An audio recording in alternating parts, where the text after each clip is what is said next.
Hi friends, நெஞ்சத்தை கில்லாதே சீரியலில் நாளைக்கான எபிசோடில் என்ன நடக்க போகுதுன்னா, ஸ்னேகாவை பார்த்த கௌதம் கோவப்படுறாரு. ஸ்னேகா, நான் இருக்கிற இடத்துல உன் நிழல் கூட படக்கூடாதுன்னு சொல்லியிருக்கேன். உனக்கு எவ்வளோ தைரியம் இருந்தா என்னோட கேபின்கே வந்திருப்பேன்னு கேட்க, நான் சொல்ல சொல்ல கேட்காம அவங்க உள்ளே வந்துட்டாங்க சார்னு செக்யூரிட்டி சொல்ல, இங்கே பாரு கௌதம், நான் உங்ககிட்ட ஒரு முக்கியமான விஷயம் பேசணும், அதுக்காக தான் வந்திருக்கேன்னு ஸ்னேகா சொல்கிறாங்க.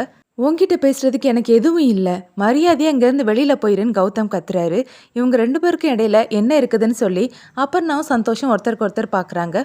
உண்மையை ரொம்ப நாள் மறைச்சி வைக்க முடியாது கௌதம், நான் உங்ககிட்ட பேசியே ஆகணும்னு ஸ்னேகா சொல்ல, உங்ககிட்ட பேசுறதுக்கு எனக்கு எதுவும் இல்லை, செக்யூரிட்டி அவளை இழுத்து வெளியே கொண்டு போன்னு சொல்ல, செக்யூரிட்டியும் ஸ்னேகாவுடைய கையை பிடிச்சி வெளியில கூட்டிட்டு போறாங்க. ஸ்னேகா போகும்போது கௌதமையே பார்த்துட்டு போறாங்க. அப்புறமா சந்தோஷ் கௌதம் கிட்ட, நண்பா யார் இதுன்னு கேட்க, இங்க பார் சந்தோஷ், கொஞ்ச நேரம் என்ன தனியா விடுன்னு சொல்றாரு. அபர்ணாவும் சந்தோஷம் வெளியில வந்து நிக்கிறாங்க. கௌதம் அதை பத்தி யோசிச்சே அவருக்கு நெஞ்சு வலி வந்துடுது. அங்கேயே மயங்கி விழுந்துடுறாரு. சந்தோஷ் அபர்ணா கிட்ட, அவன் நம்மளை இப்படிதான் வெளியில போக சொல்லுவான், ஆனா அவன் ரொம்ப டென்ஷனா இருக்கான், நம்ம இந்த நேரம் அவன் கூட தான் இருக்கணும்னு சொல்லிட்டு உள்ள போய் பார்க்க, அங்க கௌதம் மயங்கி கிடக்கிறத பார்த்து டென்ஷன் ஆகுறாரு. சந்தோஷ் நண்பா நண்பான்னு சொல்லி தண்ணி தெளிக்க கௌதம் கண்ணே திறக்க மாட்டேங்கிறாரு. அப்புறமா ஆம்புலன்ஸ்க்கு கால் பண்றாங்க. கோவிலுக்கு போகிறதுக்காக ரேணுகா வீட்டில் எல்லாருமே கிளம்பிட்டு இருக்காங்க. ரேணுகா பட்டுப்புடவை உடுத்திருக்காங்க. அதை பார்த்த பிங்கி பாட்டி, என்னடி ட்ரெஸ் இது, புடவையை உடுத்திட்டு வந்திருக்கேன்னு கேட்க, ஏமா இந்த புடவை நல்லா இல்லையான்னு ரேணுகா கேட்குறாங்க. புடவையெல்லாம் நல்லா தான் இருக்குது, ஆனால் அது உனக்கு தான் நல்லா இல்லைன்னு சொல்லி ரெண்டு பேரும் மாறி மாறி சண்டை போட்டுக்கிறாங்க. மறுபடியும் நீங்கள் ரெண்டு பேரும் உங்கள் சண்டையை ஆரம்பிச்சிட்டிங்களான்னு மதுமிதா கேட்க, நான் இல்லை மது, உன் பாட்டி தான் ஆரம்பிக்கிறாங்கன்னு ரேணுகா சொல்ல, பிங்கி பாட்டியும் பதிலுக்கு பதில் பேசுகிறாங்க.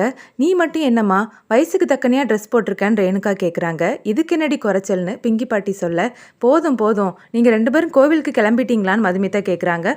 நாங்கள் ரெடி ஆகிட்டோம். ஆமாம், ஜீவா வெங்கன்னு ரேணுகா கேட்க, அவன் ஏன் பேரண்டி, கண்டிப்பாக மாயா கிட்ட தான் பேசிட்டு இருப்பான்னு பாட்டி சொல்கிறாங்க. சரி மது, நம்ம காருக்கு வேற சொல்லணுமேன்னு ரேணுகா கேட்க, நீ ஒன்றும் அதை நினச்சி கவலைப்படாதம்மா, நான் ஏற்கனவே சொல்லிட்டேன், நம்ம ரெடி ஆனதும் கார் வந்துடும் மதுமிதா சொல்ல, இதை கூட என் பேத்தி தான் செய்யணுமா, இந்த வீட்டில் நீ என்னடி பண்ணிட்டு இருக்கன்னு பாட்டி கேட்க, இது என்னோட வீடு, நான் எப்படி வேணாலும் இருப்பேன்னு ரேணுகாவும் பேசுகிறாங்க. மறுபடியும் உங்கள் சண்டையை ஆரம்பிக்காதீங்க, கிளம்புங்கன்னு சொல்லிட்டு மதுமிதா அங்கேருந்து போகிறாங்க.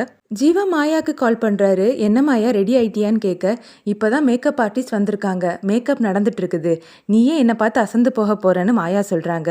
எனக்கு தான் தெரியுமே, நீ அவ்வளோ அழகுன்னு ஜீவா சொல்கிறாரு. சரி போதும் போதும், இப்படியே பேசிட்டு இருந்தா நான் ரெடி ஆகிறதுக்கு டைம் ஆயிரும்னு சொல்லிட்டு மாயா ஃபோனை கட் பண்ணுறாங்க. சகுந்தலா லக்கி கிட்ட, ஒரு ஃபங்க்ஷனை நடத்துறதுக்கு முன்னாடி எல்லா கஷ்டமும் எனக்கு தான் புலம்பிட்டு வரும்போதே அவங்களோட ஃபோன் ரிங் ஆகுது. அட்டென்ட் பண்ணி பேசுகிறாங்க.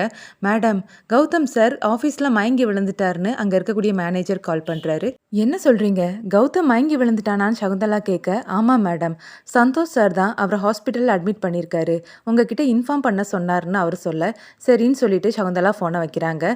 கௌதம்க்கு என்னாச்சுன்னு லக்கி கேட்க, கௌதம் மயங்கி விழுந்துட்டானா, ஒரு பிரச்சனையை முடிச்சு வச்சா அடுத்த பிரச்சனை தன்னால் உருவாகுது, அந்த மாயா இவ்வளோ நேரமாக மேக்கப் ஆர்டிஸ்ட் வரலனா இந்த ஃபங்க்ஷன் நடக்கக்கூடாதுன்னு என்னை படுத்தி எடுத்துட்டா, இப்போ என்னன்னா கௌதம் மயங்கி விழுந்துட்டான்னு ஃபோன் வருது, நான் என்ன தான் செய்வேன்னு சகுந்தலா சொல்ல, இங்கே பாரு சக்கு, கௌதம் இந்த ஃபங்க்ஷனுக்கு வரலனா பிரச்சனை உனக்கு தான் லக்கி சொல்ல, ஏன்னு அப்படி சொல்கிறேன்னு சகுந்தலா கேட்குறாங்க. கௌதம் வரலனா இந்த மெஹந்தி ஃபங்க்ஷன் நடக்காது, அது மட்டும் இல்லை உனக்கே தெரியும், கௌதம் பற்றி ஏதாவது நியூஸ் கிடைக்காதான்னு எல்லாரும் எதிர்பார்த்துட்டு இருக்காங்க, இப்படி ஒரு நியூஸ் வெளியில் போச்சுதுன்னா அப்புறம் நமக்கு தான் பிரச்சனை, உடனே நீ ஹாஸ்பிட்டலுக்கு போய் அவனுக்கு என்னாச்சுதுன்னு பாருன்னு சொல்லி சகுந்தலாவை அனுப்பி வைக்கிறாரு. மது ரொம்ப டென்ஷனாக இருக்காங்க. அவங்க அப்பாவும் அம்மாவும் என்னாச்சுதுன்னு கேட்க, இல்லைப்பா, கல்யாண செலவு நம்ம பட்ஜெட்டை தாண்டி போயிட்டு இருக்குது, இப்படிப்பட்ட நேரத்தில் இந்த மெஹந்தி ஃபங்க்ஷன் தேவையான்னு கேட்க, இவங்க பேசுகிறத பிங்கி பாட்டியும் கேட்டுட்டு இருக்காங்க. என்ன மது பேசுகிற, மெஹந்தி ஃபங்க்ஷன் ரொம்பவே முக்கியம் ரேணுகா சொல்கிறாங்க.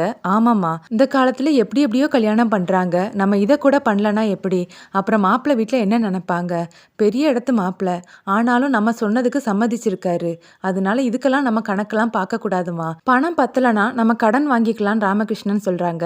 கடன் வாங்கினாலும் அது நீங்கள் எப்படிப்பா அடைப்பீங்கன்னு மது கேட்குறாங்க. நாங்கள் எப்படியோ அடைச்சிக்கிறோம், அதெல்லாம் நினச்சி நீ கவலைப்படாதன்னு ரேணுகா சொல்கிறாங்க.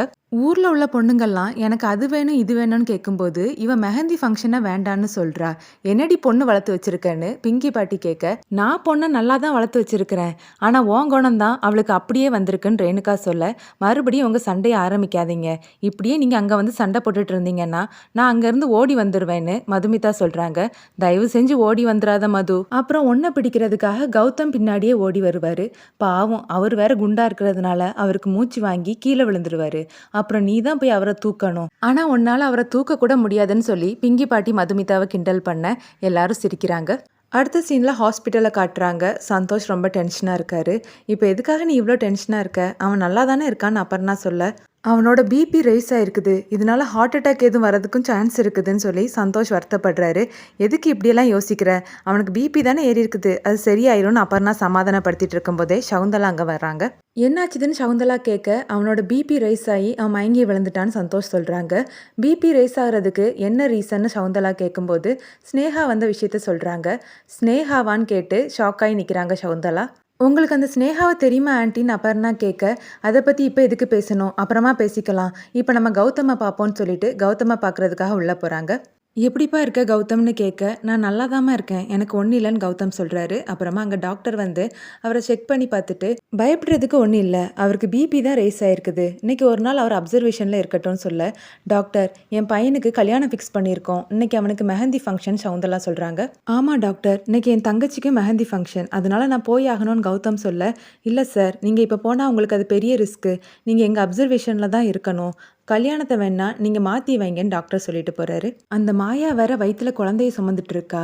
இந்த விஷயம் வெளியில் தெரியறதுக்கு முன்னாடி அவளுக்கு கல்யாணத்தை பண்ணி வச்சிடலான்னு பார்த்தா இந்த டாக்டர் வேற இப்படி சொல்கிறாரேன்னு சொல்லி சகுந்தலா மனசில் நினைக்கிறாங்க. அம்மா, டாக்டர்ஸ்லாம் இப்படி தான் சொல்லுவாங்க, நீங்கள் அதை நினச்சி கவலைப்படாதீங்க, வாங்க நம்ம எல்லோரும் ஃபங்க்ஷனுக்கு போகலான்னு கௌதம் சொல்ல, அவசரப்படாத கௌதம், இந்த மெஹந்தி ஃபங்க்ஷனை விட உன்னோட ஹெல்த் கண்டிஷன் தான் எனக்கு முக்கியம்னு சகுந்தலா சொல்ல, சரிம்மா, அப்போ நான் இங்கேயே இருக்கிறேன், நீங்கள் போய் அந்த ஃபங்க்ஷனை நடத்துங்க, என்னை பற்றி யாராவது கேட்டாச்சுதுன்னா நான் முக்கியமான மீட்டிங்கில் இருக்கேன்னு சொல்லி சமாளிச்சிருங்கன்னு சகுந்தலா கிட்ட சொல்கிறாரு. இது நீ உன் வாயால் சொல்லணும்னு தானே இவ்வளோ நேரமாக நான் நடிச்சிட்டு இருக்கேன்னு சகுந்தலா மனசில் நினச்சிக்கிட்டே, இல்லை கௌதம், நீ இல்லாமல் நம்ம வீட்டில் எந்த ஃபங்க்ஷன் நடந்திருக்குது, டாக்டர் சொன்னது மாதிரியே நம்ம மேரேஜ் டேட்டை மாற்றி வைக்கலான்னு சொல்கிறாங்க, அதெல்லாம் ஒன்றும் வேண்டாமா, நான் சொல்கிறது மாதிரியே நீங்கள் செய்யுங்க, நீங்கள் போய் இந்த ஃபங்க்ஷனை நல்லபடியாக நடத்துங்கன்னு சொல்லி சகுந்தலாவை அனுப்பி வைக்கிறாரு. சரி சந்தோஷ், நீ கௌதம் கூட இரு, நான் மதுமிதா கூட போய் இருக்கிறேன், வாங்க ஆண்டி நம்ம போகலான்னு சொல்லி அபர்ணா கூடவே போகிறாங்க. இந்த ஸ்னேகாக்கு ஏதாவது வழி பண்ணணும்னு சகுந்தலா மனசில் நினச்சிட்டே போகிறாங்க. அப்புறமா ஸ்னேகா ஒரு காரில் வந்துட்டு இருக்காங்க. அந்த கார் திடீர்னு பிரேக் டவுன் ஆகுது. ஸ்னேகா காரை விட்டு இறங்கி நிற்கிறாங்க. அப்போ அவங்க முன்னாடி ஒரு போலீஸ் ஜீப் வந்து நிற்கிது. அதில் இருந்து இறங்கின லேடி போலீஸ் எல்லாருமே அவங்கள அரெஸ்ட் பண்ணி கூட்டிகிட்டு போகிறாங்க. கௌதம் சந்தோஷ் கிட்ட அம்மா போயிட்டாங்களான்னு கேட்க, ஆமான்னு சந்தோஷ் சொல்கிறாரு.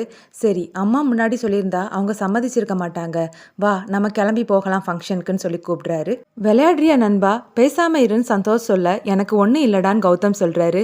இல்லை நண்பா, உனக்கு ஒன்றுனா என்னால் தாங்க முடியாது, டாக்டர் சொன்னது மாதிரி நீ ரெஸ்ட் எடு, இல்லைனா மறுபடியும் உன்னோட பிபி ரேஸ் ஆயிரும்னு சொல்ல, எனக்கு ஒன்றும் இல்லைடா, அது மட்டும் இல்லை, இன்னைக்கு மாயாவோட மெஹந்தி ஃபங்க்ஷன், அவள் எனக்காக காத்துட்டு இருப்பாடா, உனக்கே தெரியும் நான் என் அப்பாவுக்கு சத்தியம் பண்ணி கொடுத்துருக்கேன், அதனால் நான் கண்டிப்பாக போயே ஆகணும்னு கௌதம் சொல்ல, உன் அம்மா இப்போ பேசிட்டு போனாங்களே, அது உன் மேலே இருக்கக்கூடிய பாசத்தில் தான் பேசிட்டு போனாங்களான்னு நீ நினைக்கிறியான்னு சந்தோஷ் கேட்க, ஏண்டா மறுபடியும் ஆரம்பிக்கிறேன்னு கௌதம் சொல்கிறாரு.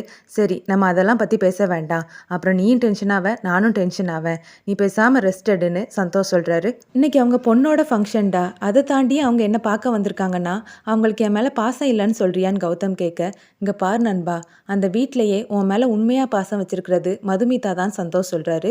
இல்லை, என் அம்மாவுக்கும் என் மேலே பாசம் இருக்குதுன்னு கௌதம் பேச வரும்போது, போதும் நீ பேசினதுன்னு சொல்லி ஒரு ஆப்பிள் துண்டை எடுத்து கௌதமுடைய வாயில் வச்சு சந்தோஷ் அமுக்க இந்த எபிசோட் இன்னைக்கு முடியுது.